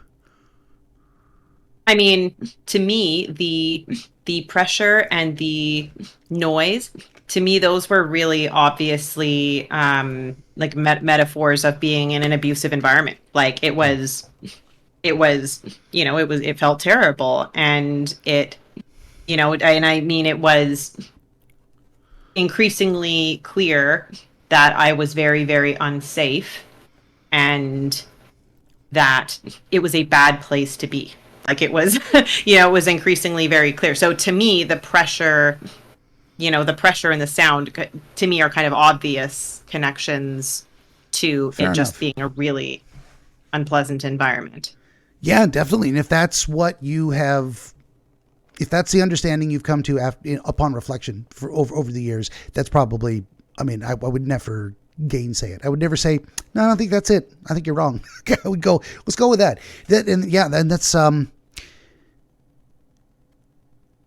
so it's looking like at this time, if we try and bring it all together and try and draw a little bit of a narrative about it, it's like you've got this recurrent experience of your life itself where there's so many beautiful things you could enjoy. And it's kind of been distilled in this representation of, of the pillars and the platform and the skies. There's also since the earliest stories we hear as a kid, and then maybe just in human experience in general, the idea of things in the sky being elevated, being important, being better, what is above versus what's down on the ground, looking to the heavens, etc. All these metaphors, I'm moving up in the world. We think of up as good. So having something beautiful in the sky that it is self-contained in that way. It's like this is a representation of something important. It's such that when I look at it, I feel a sense of beauty and calm and peace, and I just can't enjoy it. I just can't dedicate my focus to that. I've prepared myself. I've brought myself in this upright posture facing towards what I want to embrace, and I'm driven away from it by this noise, the intensity of the noise and pressure.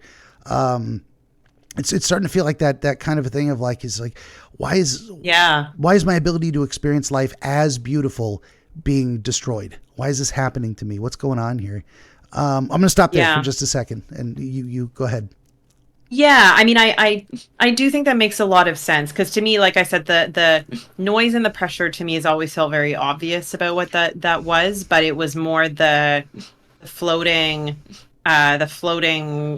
stone structure. But in talking about it, I do see a lot of how I think that, it was that, there was so much beauty that I experienced apart from my actual family of origin, just in the world. Like I loved looking up at the sky. I thought it was beautiful. I loved nature. I loved, the feel of the wind. I absolutely loved the feel of the wind. I loved the smell of the trees in the fall. I loved the smell of grass. I loved flowers. Like there were so many beautiful things, and I really liked looking at the auras. I thought they were really pretty. I thought they were really cool because I liked looking at how they moved so organically. And but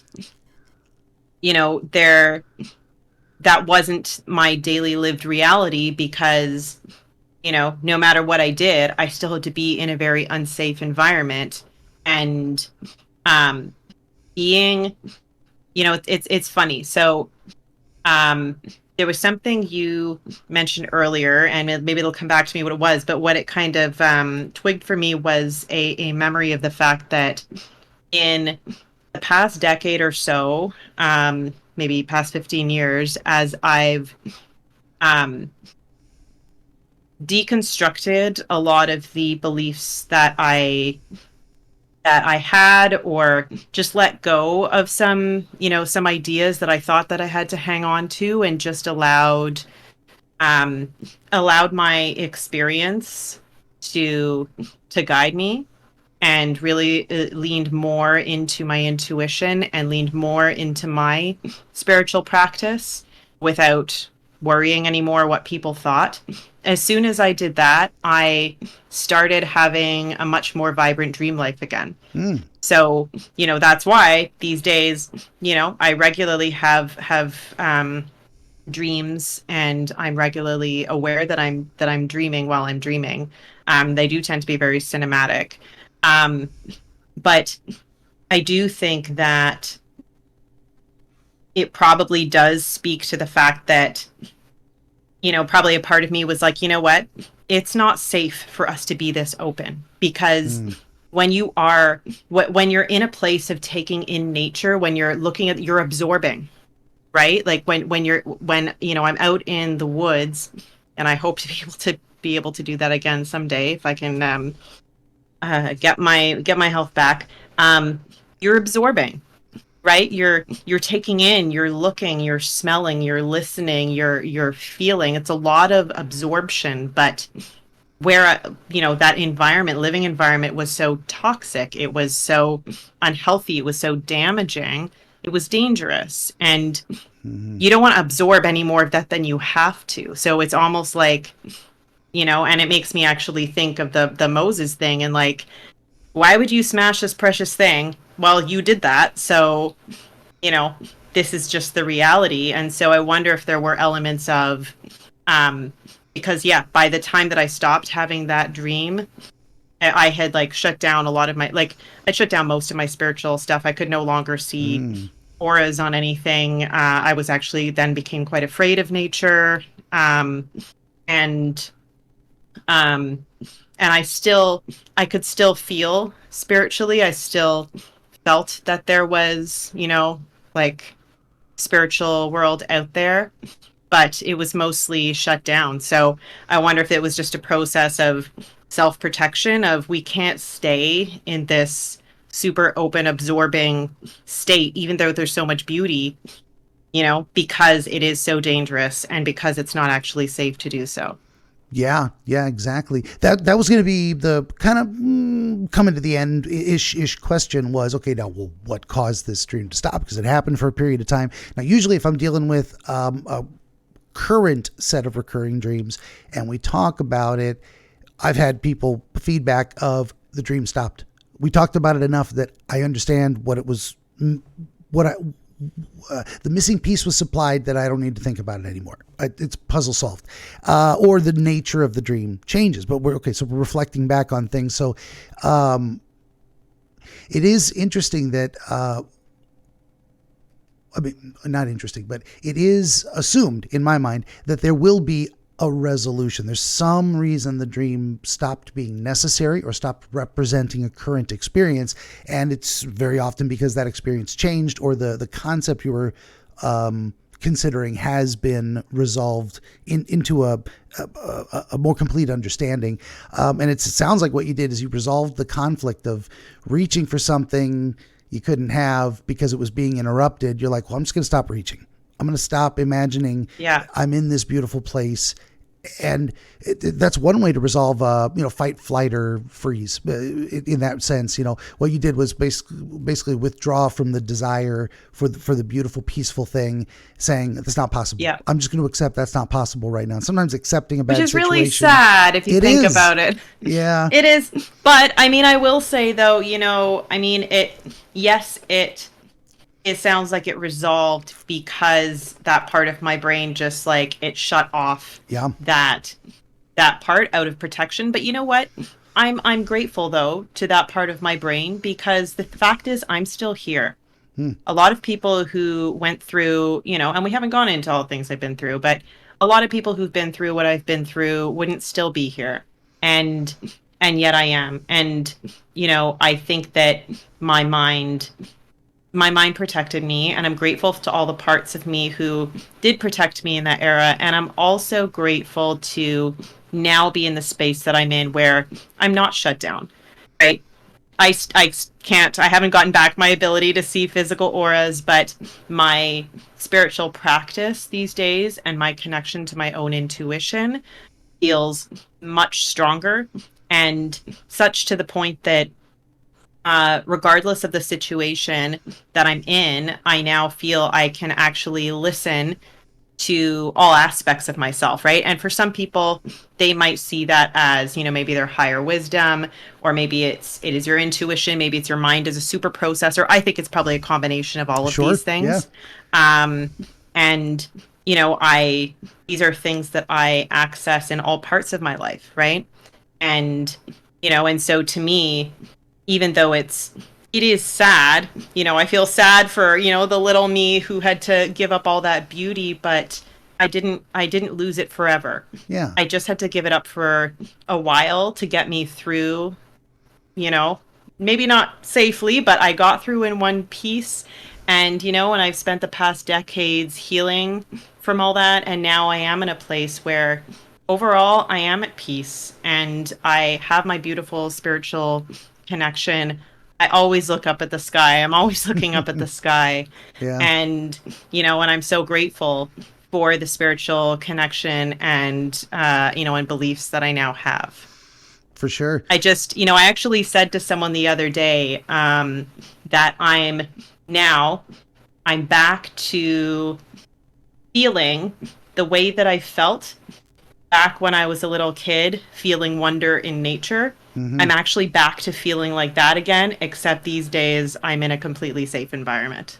That is good. Yeah. And it's also, it's as tragic as it is, it's also a very functional, practical coping skill we do to sometimes, like you can feel, you sometimes you only have two choices. I can feel intense suffering for a desire I cannot satisfy, or I can just put the desire on hold and get through a bad situation and maybe pick it up again later on. And some people never pick it up again. It gets killed off in them for one reason or another.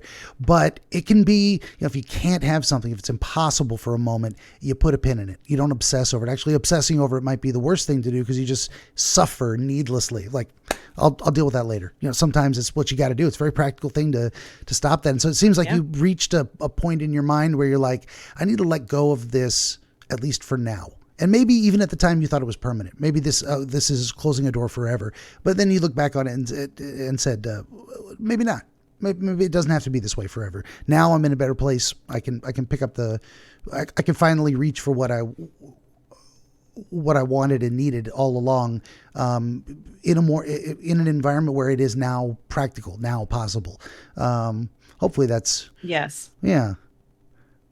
Yes, and I will say, I as much as I, as my mind to protect me put a pin in some of my abilities, I will say that I never ever lost my connection to a feeling of, some people might call it God, to me it's to the universe. I never actually lost that connection, and it was actually one of the key things when I really began to deconstruct and reconsider what I actually believed, was that the loving sense of the universe that I'd always experienced was nothing like what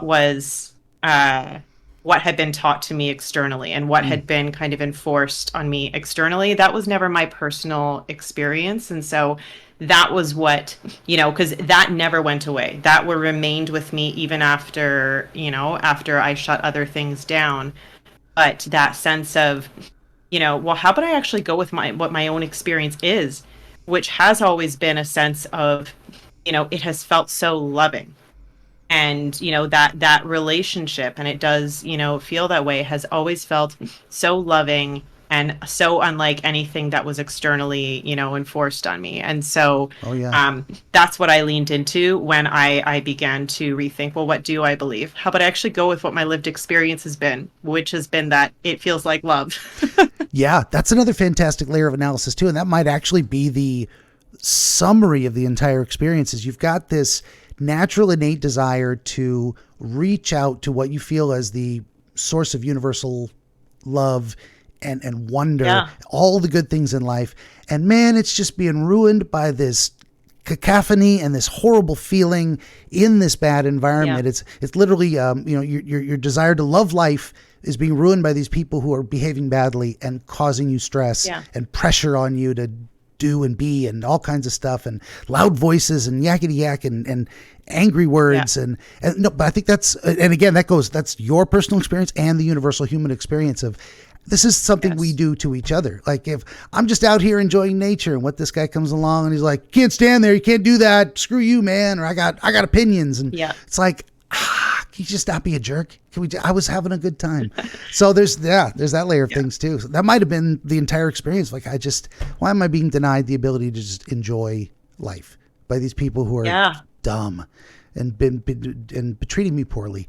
So hopefully, Yes. I mean, I don't know. What do you think? Do you think we got That makes so much a better sense. understanding? I do. Yeah, I do feel like we actually figured it out, and it actually feels good. It feels like, yes, that actually really resonates, and thank you for that, because it's been something that I've thought on and off about for a long time, because I never got an answer. And by the way, I did at one point as a child ask my biological father. I just explained I've been having this repeating dream, and it's this nightmare, and his answer was that I was watching too much TV. By the way, I was barely watching any TV in that era. So, so it was very nuanced thinking, as you can tell, and it didn't quite. It was like, no, I don't think this is about TV. But no, this has been very illuminating and helpful, and it feels very aligned for me. Very nice. Well, that's the best for me when we when I can do anything useful, helpful towards building that understanding, and my guest comes to a place where they're like, that actually makes sense, and this whole experience feels good. Doesn't get any better for me. I love that. So I can only say thank you to you for being willing to come and share the experience so we could have that happen for both of us. So yeah. Absolutely. Well, thank you so much again for having me. Yeah, good deal. We'll go ahead and wrap it up here. I've got my notes to read out here. Let's just say, by way of parting, once again, this has been our friend Malumir Logan from Ontario, Canada, or east of Ontario. She's an intersectional polymath with an entrepreneurial spirit. You can find her at acornandburdock.ca. That link is in the description, of course. For my part, would you kindly like, share, subscribe, tell your friends? Always need more volunteer dreamers, viewers for the video game streams.